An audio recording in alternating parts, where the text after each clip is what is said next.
Read this question carefully and I am going to solve it. इस question में अपने वो दो इक्वल क्वांटिटीज जो वीट की है वो दे रखी है और कहा है कि एक क्वांटिटी पे प्रॉफिट है वो दूसरी क्वांटिटी से 12.8 ज़्यादा हो रहा है। तो मैंने एक क्वांटिटी पे प्रॉफिट P1 मान लिया और दूसरी पे P2, और P1 को मान लिया मैंने P1 से, और P1 को मान लिया P2 से 12.8 रुपये ज़्यादा है। अब कहा है कि जो जिस पे ज़्यादा प्रॉफिट हो रहा है उसकी MP पे 7.5% का डिस्काउंट देकर उसको 18.5 रुपये में बेच दिया।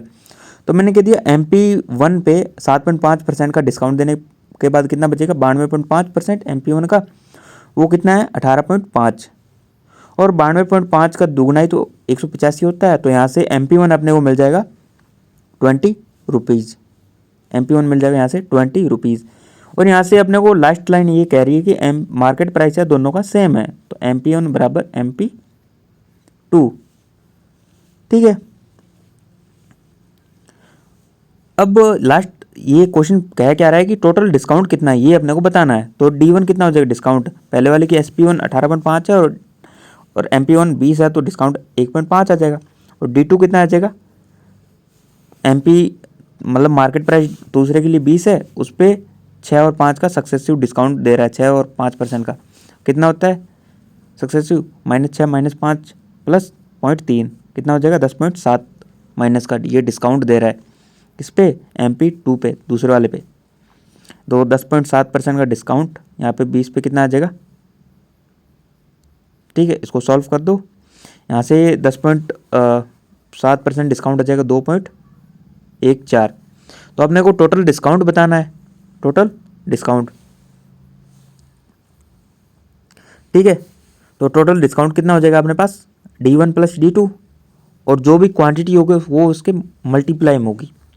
तो D1 प्लस D2 कितना हो जाएगा 3.64 इंटू जो भी टोटल क्वांटिटी होगी वो जो भी मान लो n वगैरह कुछ भी होगी वो इसके मल्टीप्लाई में होगी। तो n कुछ भी हो 3.64 एक का ही डिविजिबल है ऑप्शन ए वाले का। ठीक है, यहाँ से अपने डायरेक्ट कर सकते थे, अगर जिसको नहीं करना वो आगे चलो, कोई दिक्कत नहीं।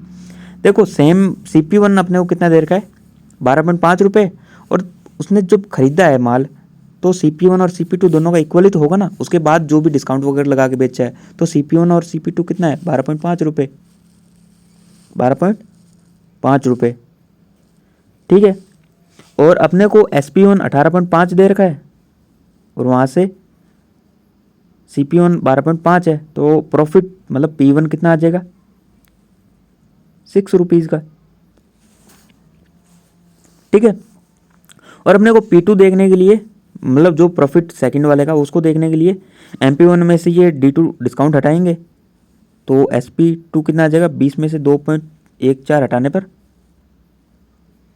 17.86, ये SP2 है। और SP2 में से CP2 घटाएंगे तो प्रॉफिट सेकंड वाले का आ जाएगा, कितना आ जाएगा 0.36, और इधर पॉइंट के बाद 5, ये रुपीज़ टोटल।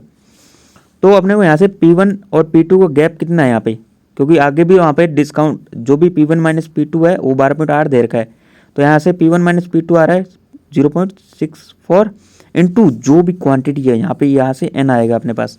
ठीक है, बराबर है 12.5, पहले वाले जो इक्वेशन ना 12.5 वहाँ से आ रहा है। तो और यहाँ से n की वैल्यू कितनी आ जाएगी 20। ठीक है, अपने को बताना है टोटल डिस्काउंट। टोटल डिस्काउंट अपनों ने पिछली बार कितना फाइंड किया था D1 plus D2 into n quantity, तो क्वांटिटी 20 है और टोटल डिस्काउंट कितना है 1.5 प्लस 2.14 3.64 हो जाएगा। और इसको सॉल्व कर रहे हैं तो डायरेक्ट आंसर अपना आ रहा है कितना 72.8, जो कि ऑप्शन ए है, ये अपना आंसर है। इस क्वेश्चन को मतलब करेंगे तो बहुत टाइम लग सकता था, ये मतलब अवॉइड कर सकते थे, लेकिन अगर पहले ही कुछ पता लग जाता तो इसको 1 से 1.5 मिनट में आराम से हो सकता था।